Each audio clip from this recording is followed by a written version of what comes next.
Good morning, everyone. Excited to be here on another teacher's table.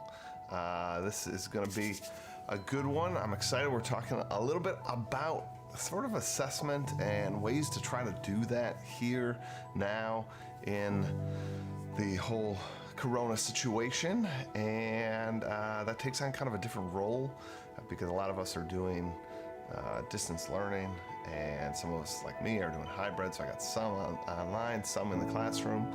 I really had to think about assessment a little differently. So I'm excited to share some of the things I've done, hear what you guys are doing, and really connect and support each other in this beginning of the year sort of craziness. And again, centered around assessment. But before we get there, let's hear who we all have here. We got William making it back. Good to have you here. Happy Halloween. That's so true. We got Maggie here. Good to see you, Maggie. Nice to see you.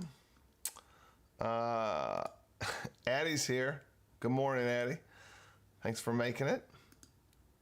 David's here from Halifax, Canada. Awesome to have you here, David.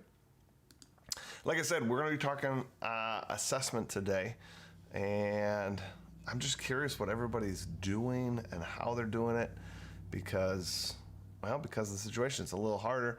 My school wants us to sort of limit the amount of paper we hand out and collect.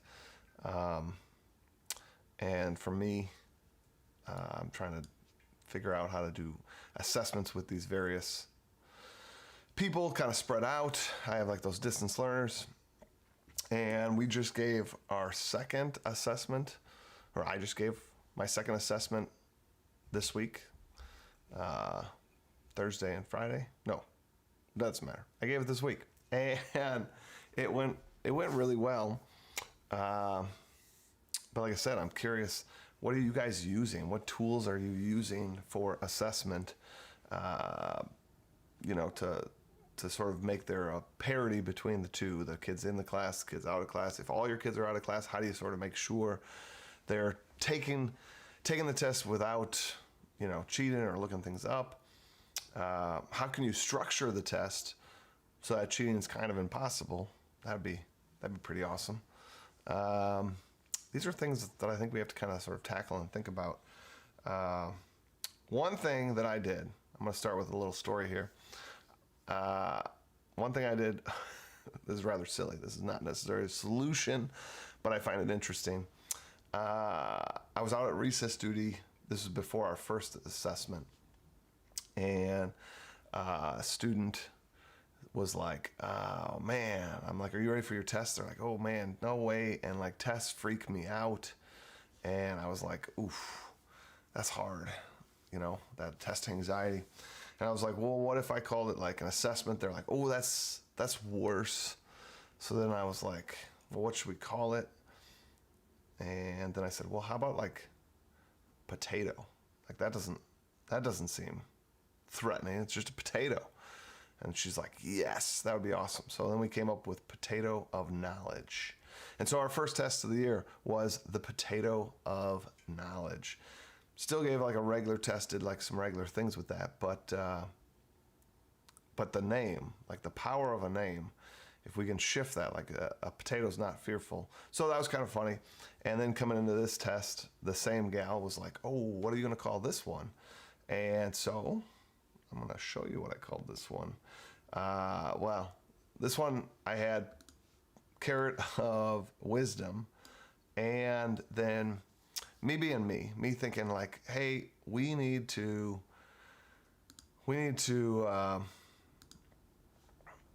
kind of up this a little bit. I don't know. With my gamification mind, I'm always thinking, what are different ways to sort of challenge people? And so I'm a big fan of choice. So I thought, what if I gave two different tests? And so I gave the carrot of wisdom and look at this, the radish of rhetoric. So this was my background for students as they came into the test. They had to select the day before whether they were taking the carrot of wisdom or the radish of rhetoric. So I think all this year, I'm pretty certain, if Addie or Emma wants to sort of weigh in on this. But I think we're going to just continue to make all of these vegetables. It's kind of funny. It already puts you in a lighthearted mood, which was good. Let's see. We got some other people that have come since I started. We got Kathy Sue. Good morning. We got Emma. Good morning. Scott made it. Love seeing you here, Scott. Jennifer Knox. Good morning. Adam Marino. Good morning. Let's see what William chimes in here. Tried the first test online. Most took it honestly. I'm using more short writing responses that can be improved. Of course, project-based, demonstrate your learning, choice boards. I love it. I love it. My class, I like to do projects and tests. I don't know. I like the challenge of a test. I like especially if you're going to be playful with the test a little bit. So again, you saw what I did, and what amazed me, on this story here. This was my first time I gave these kids a choice on which assessment they were going to take, and I decided this like in the 11th hour, so to speak. It was the day before the test. They all were set to take the carrot of wisdom. And I made an announcement in the school sort of online thing and said, anybody that wants an extra challenge, like you could sign up for the Radish of Rhetoric. And when they did so, they clicked on this little link and it took them to a form. And on the form, the description says, this is going to be more challenging. This is going to be more difficult, but if you feel like you're ready, let's do it. If you're confident, right, use that purpose-driven learning words. If you want to take that risk, here's an opportunity for you to demonstrate your knowledge. I had about 40% of the grade choose the Radish of Rhetoric. And now that the test is over, I thought I'd show you what this is. The Radish of Rhetoric, I think, was rather difficult comparatively to the other one. The Carrot of Wisdom was challenging, but it was more in the traditional sense. They took like a 35 or 36 question quiz. So that's multiple choice. They're sort of selecting some things. Then afterwards, they went to a Google Doc and had to write 2 different essays. But the first essay they had to do, I think, just like a little 2-paragraph thing. The second essay wasn't really an essay. It was more just like short responses to the 10 purpose-driven learning words. I asked them to see like where in Egyptian history did all of these get demonstrated. So I had pre-written the 10, and it was more like a 1 to 2 sentence response on each of the purpose-driven learning words. That was the Carrot of Wisdom. The Radish of Rhetoric, let me hop over here. I actually have it queued up here. It was a 2-part, just like the other kids had. I thought I should be fair and do a little 2-part.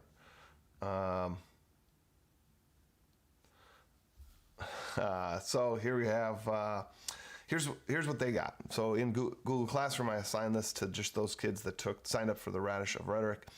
And there are these tasks they have to sort of get through. So this first one here is, I'm pretending this is a little boat on the Nile here.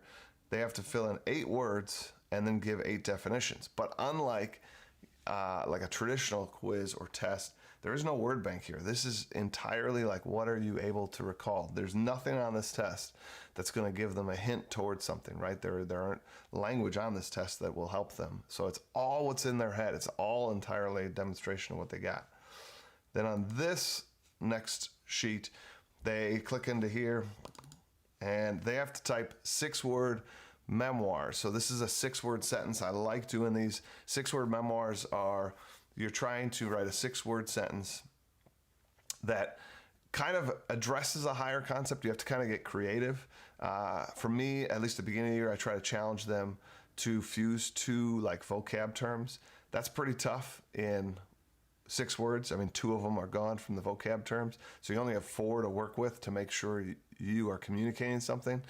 So on that panel, they had to do 6-word challenge, 6-word memoirs, but they had to use 6 of the words from this panel. And if they were really good at fusing those together, they might finish in 3 6-word challenges. if they're really not strong in 6-word challenges, they might have to write 6-word challenges because they're only using one of them in each one. And then let's see here. Let's see what you guys got here. Cookie of comprehension. We are going to go with, I think, all sort of fruits and vegetables is what we decided. So it's going to be cauliflower of comprehension. I think that's what we were talking about.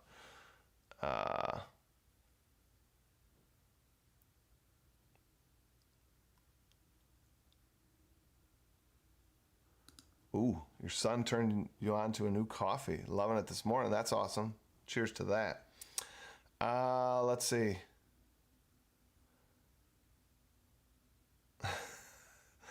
Let's see. All right. So moving on here.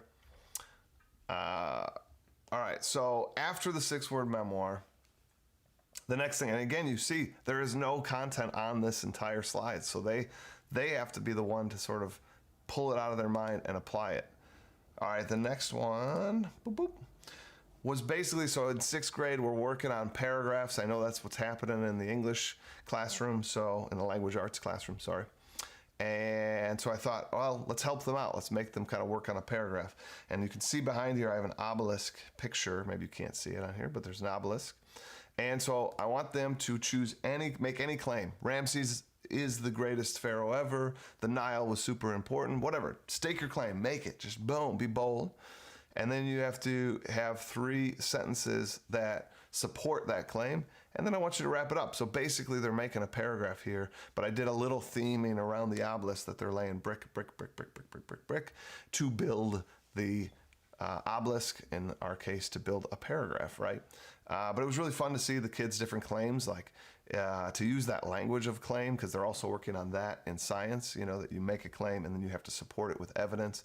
So what student doesn't like a little good, debate, a little good argument? So having that, do that in this assignment was pretty cool, pretty fun. Let's see what Jennifer Knox says. My wheels are turning, trying to figure out ways to incorporate American art, music, and culture into content of literature. What you made is inspiring. Oh, thank you. What does William say? Demonstrate your learning instead of memorizing my questions. Radish of rhetoric. I'm using that setup. That's awesome. I love it. Super glad. All right, so the next one, I ran out of images. I apologize, because it's going to be the same image. This one is, they're doing a top 5. So they would kind of delete this word top 5. And I kind of got this idea from the old David Letterman, the idea of they could choose any category they wanted, right? So the category could be religion, the category could be, famous people or whatever. They could choose it, geography, and then they're going to choose the top 5 most impactful things in that category.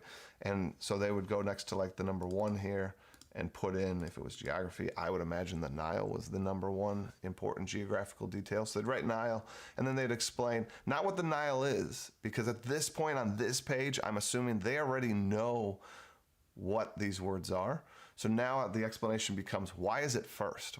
Tell me why the Nile is more important than any other geographical feature, right?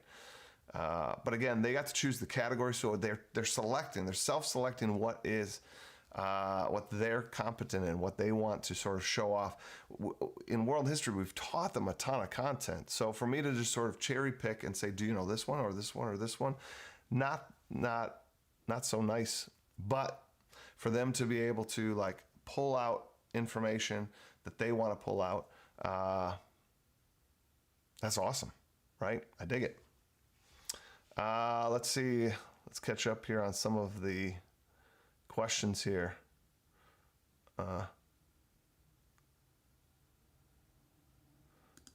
Did the bottom up confuse anyone? William asks. At first, like I had one student was like, "You're gonna destroy my OCD here," but I said but it's the theme. We're like building up the obelisk, and he was like, "All right." But then when he got to the next slide, and that's what I think bothered him, was the next slide, the obelisk, like number 1 was the top, and then number 5 was the bottom. That was the only real comments I heard on that. Let's see here. The English teachers of the world, thank you for writing assignments in your history class. This was definitely writing heavy, right? I mean, wrote a paragraph, wrote 6-word challenge or 6-word memoirs, had to write explanations of each of the top 5. Oh, tomato of talk. That'd be awesome. I don't know. That's actually kind of the hard thing in the teaching during Corona is I don't know quite how to have kids interact and talk as easily. Adam Marino claim ancient aliens assisted in the construction of the pyramids to act as nuclear reactors to power their spacecraft. I don't even want to see the evidence, Adam. I don't even want to see the evidence. See, Scott, it's amazing how changing the name of an assessment can give students a different mindset about test taking. So the feedback on this test, by and large, for most of my students were that they liked it. I had some kids say it was fun. I had some kids say like they really enjoyed it. This was just part 1 of the test. We haven't talked about part 2. Emma here says that the top 5 part was hard for her.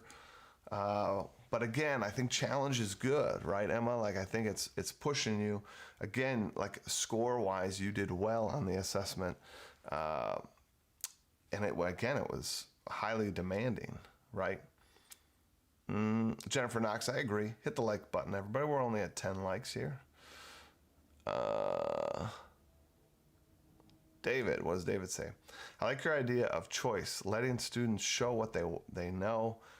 Very student-centered. So I've been really reading more and more like articles, blog posts, whatnot on constructivist classroom. Like I like this idea of constructing your own meaning, and that's really a higher order thinking skill. It's also like a better way to sort of learn. I shouldn't say that's opinionated.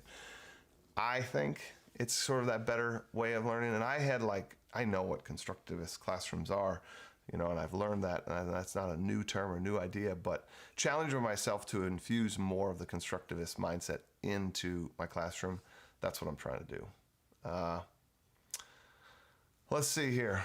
So we have to talk about the second part of the test. Now, this was where it was really like a big turn for kids because they were not expecting this. So they got to that first part in the Google Classroom.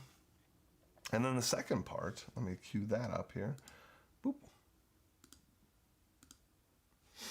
All right, the second part looks like this. Addie Wet, the second part was awesome. All right, this part, the students come in here. They got to this via my website because this one was an open Google activity. So once the first kid gets in here, they start working on this, and then all of a sudden, 2, 3, 4 other kids start climbing in here because this is a shared activity. And off to the side here, I have 3 identical pyramids, and I told them all that this is like an endless runway. If they happen to finish 3, I'd tell them to like duplicate and make a 4th. Like here, they had unlimited sort of runway to see how far they could get. And what the activity was they would change. This was my example here in the corner. You would type 2 concepts here, on these lower bricks, on the where it says example 1, example 2. You'd put 2 concepts or ideas. Then you'd explain what those concepts or ideas are in the bigger box below them.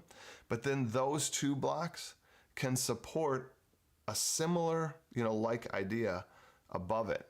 And on the one above it, they have to write what that concept is. They then have to explain it a little bit. And then on this one, they have to, in italicize, say why it connects to the 2 blocks below it. And they could continue to add to this. So for example, they could make this one, and this one that same bluish color if they wanted.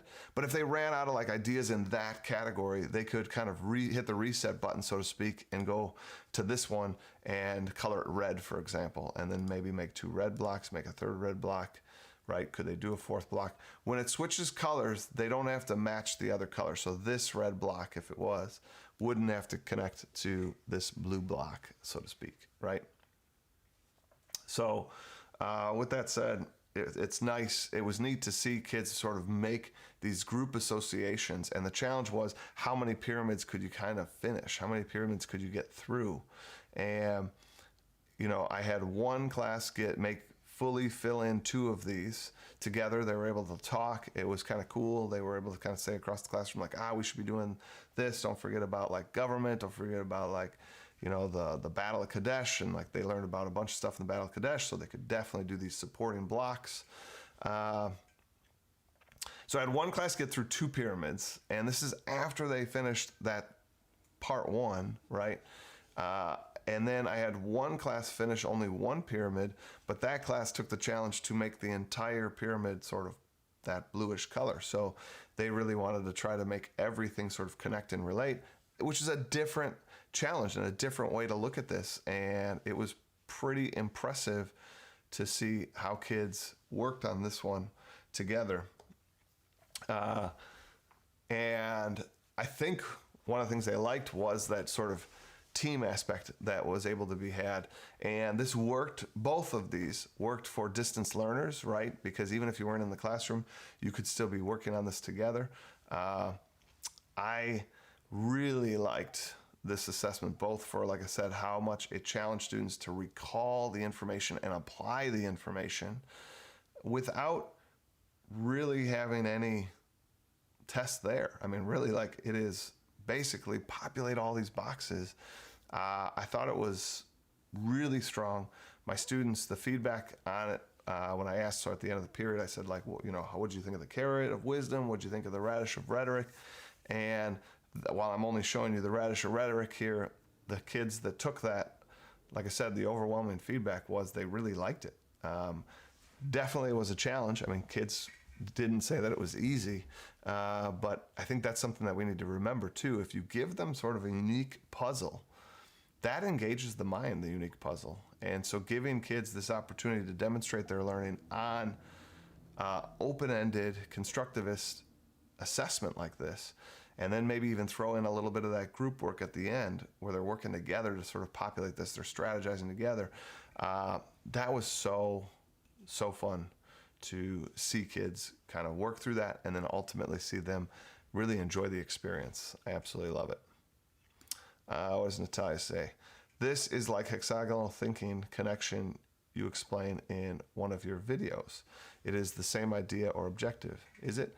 Yeah. So this is borrowed from that idea of hexagonal thinking, but I couldn't necessarily have kids do the hex thing because of physical paper. And I didn't want to have them worry about sort of spacing. I didn't want to waste any time, because this is an assessment, on the actual spacing and the movement of blocks. So this is kind of like a hexagonal thinking light, except also you don't have to, because they don't have the ability to sort of manipulate where those blocks are. Hexagonal thinking, you're not allowed to have like these red blocks would have to connect with these blue blocks here. So if I like made this red, like that would have to connect with those. But the way I did it was, once they switch colors, it's only the colors that have to show connection. After that, no more showing connection. So, which I think was a fair play, because again, hexagonal thinking, you have an endless sort of blank paper in which you're able to move the hexes around and build out your sort of unique hex structure. Here, they couldn't really do that. But like I said, I think that works on an assessment because now they're not wasting time on thinking about the layout. But it had a lot of the similar outcomes that hexagonal thinking has. It's an open-ended structure in which you're going to populate and think about those connections and think about your knowledge. This is the other thing. Sometimes kids only had like these 3 left, and then they can move on to the next pyramid. And some of them were like, oh, we could talk about the pharaohs, but we learned a ton about the pharaohs. So do they want to use the pharaohs here where there's only 3 blocks left, or save that for when they go to like the next slide, and then they can do pharaohs and probably populate like half this thing with pharaohs? So that was like a little bit hexagonal thinking, where they had to think through, what do they know in their head to pop down on this thing, because they don't want to use a big category in a small area, because there can be no repeats. So when they move to the next slide, they got to do all new stuff. Let's see. William says, hexagonal thinking, anyone know other experts or individuals to learn more about this learning pedagogy? I did a video on it on my YouTube channel, so if you type hexagonal thinking on my channel. It'll show you the video of where we did that. Super fun activity. I also know Jennifer Gonzalez did a really lengthy post on it probably about a month ago, maybe 2 months ago. So you could check out her work. She's an amazing educator as well. Let's see here, Maggie. Mr. Matera, did you do any notation for who was participating more or less during that part? Kind of like spiderweb discussions and notes, just to use when reflecting with students after. I did sort of watch, I didn't necessarily document word for word like this. That wasn't the point of this part of the test. This was more of a team challenge here, so to speak. But yes, like I was definitely taking some anecdotal notes where I was sort of walking around and seeing where people were stuck, how they were helping each other. I was also looking for some life skills too, like some leadership. Like there were some people that were really good at sort of realizing that you weren't doing anything, Maggie. So then they would kind of say like, all right, Maggie, can you, like, we're almost done with this pyramid. Could you jump on the next pyramid and maybe start coloring some of them for us to get there? And then you do that. And then while you're there, you start to think, whoa, I know like 4 things about the embalming process. So maybe we could put those 4, and then all of a sudden kids go to that page, and not only have you already colored 4 things, but you've already populated 4 things. It was kind of, that was what I was looking for a little bit. Let's see, Adam. Fun and interesting challenge would be to connect concepts that initially appear to not have any connection at all. All ideas are interconnected when approached with creativity. Fully agree. I do a lot of sort of associations like that. In one of my activities we did before doing this was an activity where kids, we were using kind of the equivalent of story cubes, where they had 9 different images that they had to sort of make a connection to history on, and these were not history-based images, right? There's like a picture of like a rainbow or something, and they had to connect it, or a picture of like a worm, and they had to connect it, or you know, these kind of things. And it's really interesting to make those connections. And again, I think if you're able to play with content, you really need to know your content to do so. Elizabeth, no problem. Understandable. Can't make everyone.